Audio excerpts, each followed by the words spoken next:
Hello everyone, welcome to Algebra class. In this class, I will explain exercise 4.1.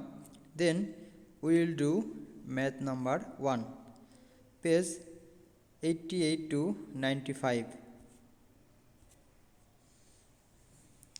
Chapter 4, Algebraic expressions,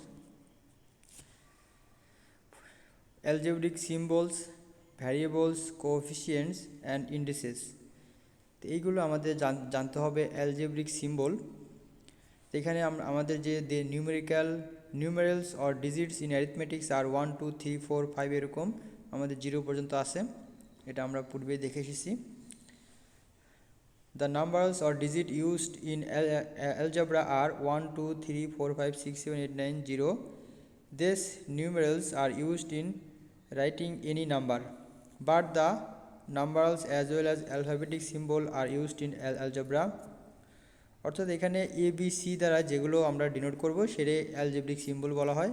next ইয়েতে আছে এখানে এই যে A B C P Q R, এরকম যদি আমরা কোনো অ্যালফাবেট দিয়ে যদি আমরা কোনো কিছু এক্সপ্রেস করি তাহলে সেটাকে আমরা অ্যালজেব্রিক সিম্বল বলে থাকি।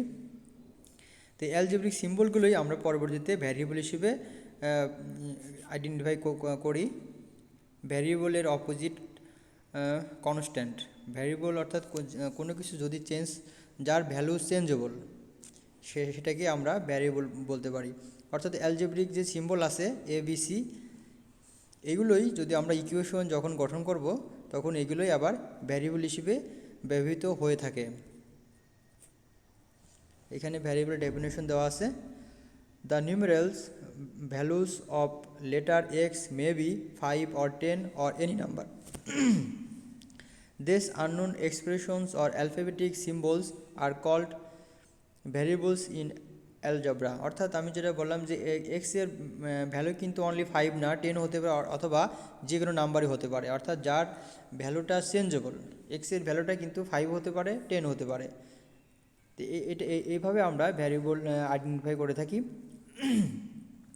So x is an example of variable. Here x has been used as a variable.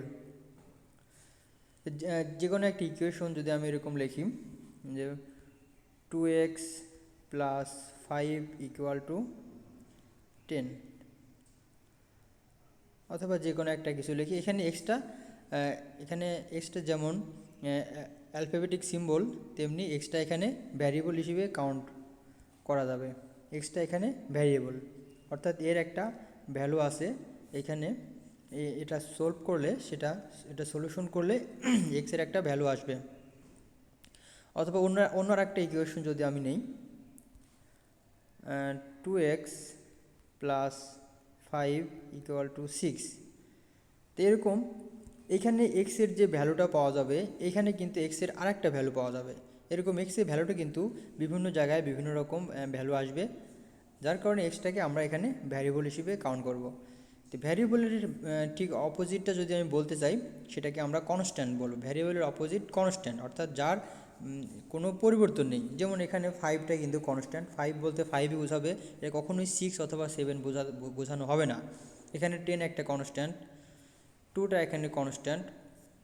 এরকম যেগুলোর ভ্যালু কখনো পরিবর্তন হয় না সেগুলো আমরা কনস্ট্যান্ট বলবো, আর যেটার ভ্যালু পরিবর্তন হবে সেটাকে আমরা ভ্যারিয়েবল বলতে পারবো। অথবা ডেফিনেশনটা এখানে দেওয়া আছে। The numerical values of letter x may be 5 or 10 or any number. These unknown expressions or alphabetic symbols are called variables in algebra. এই ডেফিনেশনটা তোমরা দিয়ে দিতে পারো, কিন্তু সহজে বুঝতে হলে ভ্যারিয়েবল বলতে যার ভ্যালুটা চেঞ্জেবল।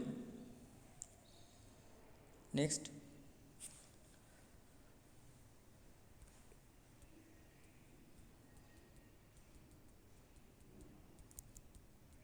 এরপর আছে অপারেশনাল সাইন। অপারেশনাল সাইনের মধ্যে আছে আমরা অ্যারিথমেটিকে যেগুলো অ্যাডিশন সাবট্রাকশন বলতাম, এখানে মাইনাস প্লাস মাইনাস হিসেবে আমরা বলতে পারবো। আর এই দুইটা মাল্টিপ্লিকেশন আর ডট ডিভিশন এটা ঠিকই আছে। তো এখানে এটা বোঝানো হয়েছে যে অ্যাডিশনকে আমরা এখানে প্লাস বলতে পারবো, সাবট্রাকশনকে এখানে মাইনাস বলতে পারবো, আর মাল্টিপ্লিকেশনকে মাল্টিপ্লিকেশন অর ডট বলতে পারবো। তো এই চারটাই কিন্তু আমাদের অপারেশনাল সাইন।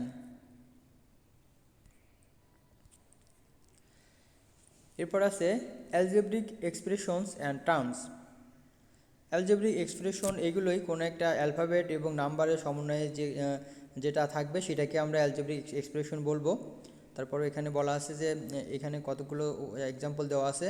ইটিসি আর all algebraic expressions, the meaningful combination or arrangement of the numbers and the operational signs are called the algebraic expressions.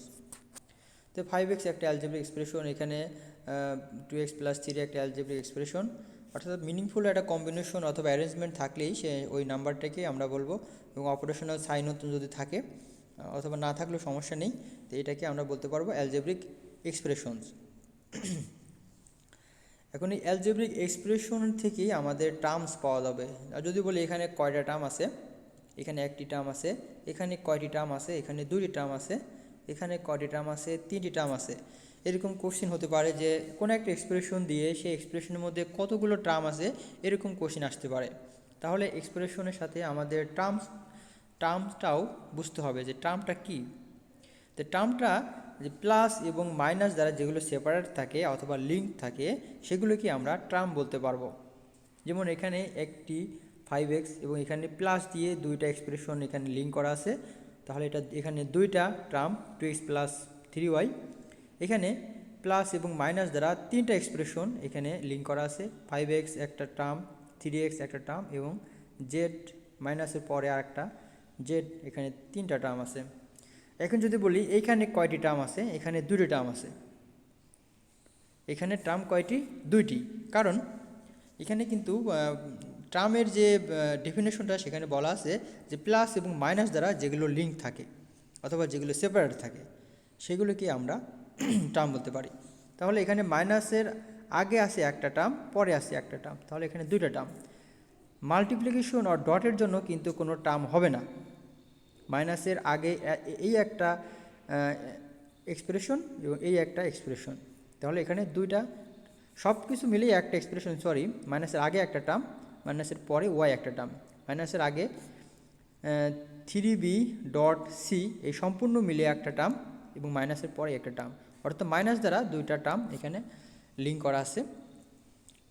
তাহলে আমাদের যেটা এখানে বোঝা যায় সেটা মাল্টিপ্লিকেশন এবং ডিভিশন এর জন্য কিন্তু কোনো টার্ম হবে না। প্লাস এবং মাইনাস যারা যেগুলো সেপারেট থাকবে সেইগুলোকে আমরা টার্ম ধরে নেব। যেমন 5x ডিভিশন 2y এটুকু মিলে কিন্তু একটা টার্ম, কারণ এই ডিভিশনের জন্য কোনো আলাদা টার্ম এখানে হয়নি, তার মানে এই সম্পূর্ণ মিলায়ে একটি টার্ম। তারপরে যেহেতু এখানে প্লাস আছে, প্লাসের পরে আবার আছে 9x, তাহলে প্লাসের পরে যে 9x আছে এই 9x কিন্তু একটা টার্ম। তারপরে আছে -y, এটা একটা টার্ম। তাহলে এখানে এতটুকু একটা টার্ম, এই একটা টার্ম এবং y একটা টার্ম, তাহলে এখানে আছে তিনটা টার্ম। তো এরকম টার্ম কিন্তু আমাদের কোনো একটা এক্সপ্রেশনে কতটি টার্ম আছে এরকম কোশ্চেন আমাদের থাকতে পারে, এমসিকিউতে থাকতে পারে।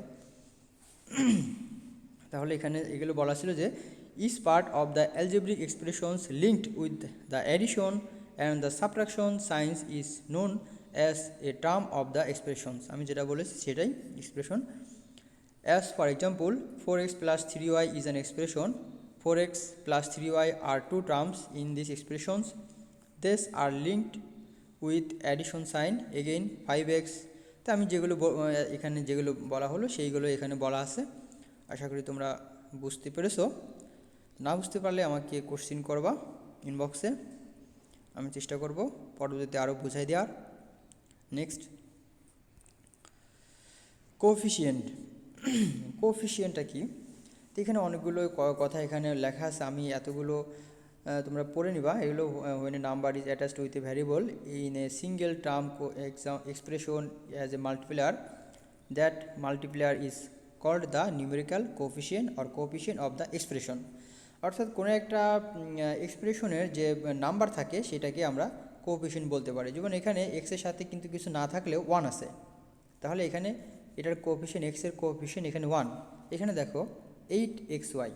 তো 8xy, xy কিন্তু এক্সপ্রেশন সাথে নিউমেরিক্যাল ভ্যালু কি আছে? নিউমেরিক্যাল ভ্যালু আছে 8। এই নিউমেরিক্যাল ভ্যালুটাকে আমরা বলবো যে কোফিশিয়েন্ট। তাহলে এখানে কোফিশিয়েন্ট কিন্তু 8। এই একটা এক্সপ্রেশন খেয়াল করো, 9a, এখানে নিউমেরিক্যাল যে ভ্যালুটা এখানে 9, এই 9টাকে আমরা বলবো কোএফিশিয়েন্ট। তাহলে কোএফিশিয়েন্টটা অবশ্যই তোমরা বুঝতে পেরেছো। কোএফিশিয়েন্টটা নিউমেরিক্যাল অর্থাৎ কোনো এক্সপ্রেশনের সাথে যে নিউমেরিক্যাল ভ্যালু থাকবে সেই নিউমেরিক্যাল ভ্যালুটাকে আমরা বলবো coefficient.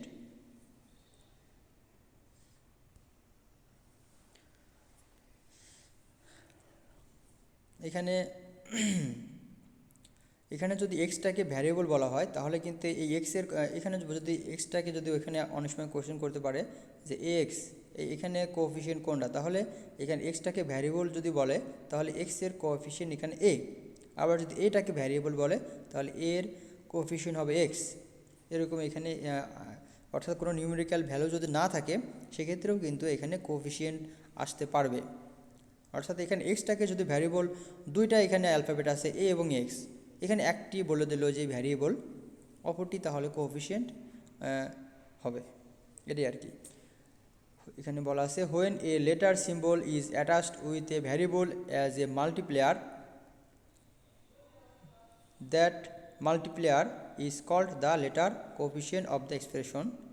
As for example, in the expression x, by, mz, etc., where x equal to a cross a dot x, by equal b dot y, mz equal ab and am are respectively are called the letter of coefficient of x, y, z. অর্থাৎ এখানে কিন্তু বলেই দেবে যে x, y, z এগুলো variable, এবং তাহলে variable বাদে যেগুলো থাকবে সেগুলোই হবে কোএফিশিয়েন্ট। অনেক সময় কোনো একটা এক্সপ্রেশন দিয়ে দিল এক্স প্লাস,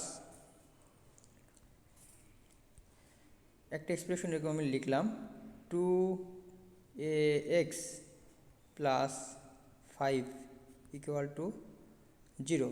সেখানে 2টা যদি আমি বাদ দিয়ে দিই, 2টা নেই, তাহলে এখন যদি বলি যে এখানে এক্সের কোএফিশিয়েন্ট কত, তাহলে কিন্তু নিঃসন্দেহে এখানে এ হবে, কারণ এখানে বলেই দেওয়া হচ্ছে যে এক্সের কোএফিশিয়েন্ট। সেক্ষেত্রে এটাই আসবে, এই কারণে এখানে মাল্টিপল হিসেবে আছে এক্সের, তাহলে এটাই এখানে আসবে কোএফিশিয়েন্ট। আশা করি সবাই বুঝতে পেরেছো। নেক্সট,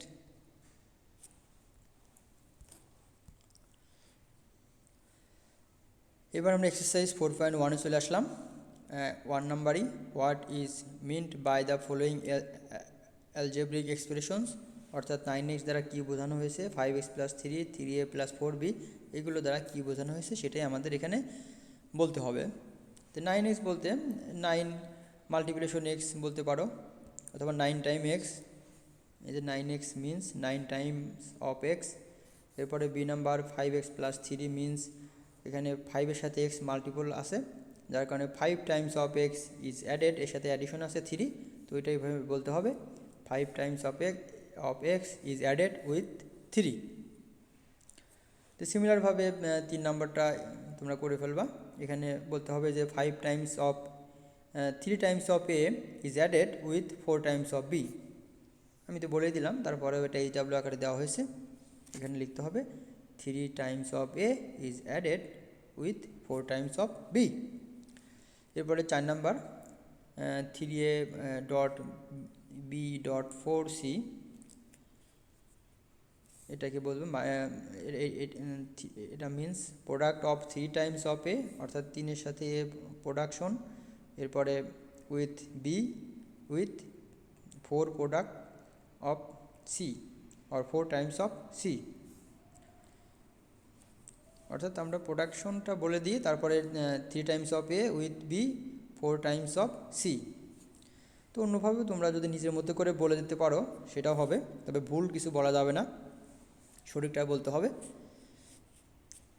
যেভাবে পারো সুন্দর করে বলে দিতে হবে এক্সপ্রেশনটার মিনিংসটা। Next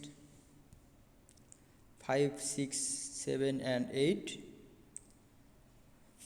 Question number 5 means 4x plus 5y by 2 means sum of product 4 and x. এখানে টেক্সট বুক ফলো করা হয়েছে, টেক্সট বুকে এটা এইভাবে দেওয়া আছে, প্রোডাক্ট অফ অর্থাৎ 4-এর সাথে এক্স প্রোডাকশন অ্যান্ড 5-এর সাথে ওয়াই প্রোডাকশন, এবং এটার সাম প্রথমে কিন্তু লিখে দেওয়া হয়েছে, sum of the product 4 and x 5 and y. And এটার এই সামটা বলা আছে, সাম ইজ ডিভাইডেড বাই 4, অর্থাৎ 4x প্লাস 5 আর এটার সাম করার পরে এই সামটাকে আমরা ডিভাইড করব 4 দ্বারা। সরি, এখানে 2 হবে, এখানে 2 হবে, এটা হবে 2, means sum of the product of 4 and x and the product of 5 and y is divided by 2। 6 নম্বরটাও একই রকমই, শুধু এখানে সাবট্রাকশন করতে হবে, সাবট্রাকশন লিখতে হবে, এখানে সাম ছিল, এখানে সাবট্রাক্ট বলতে হবে, subtract of the product 7 and x and the product of 3 and y is divided by 4। এরপর আছে 7 number, means x by 3 plus y by 2 minus z by 5 means x is divided by 3, এখানে x division 3 and y is divided by 2। এই দুটার প্রথমে addition বলে দিতে হবে, এই দুটো addition of X divided by 3 and Y divided by 2, এই দুটো অ্যাডিশনের সাথে এটা আবার সাবট্রাকশন করতে হবে, এটা লেখা আছে then subtract the sum with z divided by 5। তো প্রথমে এই দুটো অ্যাডিশনটা আগে বলে দিতে হবে, যে addition of X divided by 3 Y divided by 2, then এই দুটার সাথে সাবট্রাকশন জেড ডিভাইডেড বাই 5। তো এইভাবে 8 নাম্বারটাও করে ফেলতে হবে, এটা করে ফেলবা, এই তারপর থাকবে 8 নাম্বার।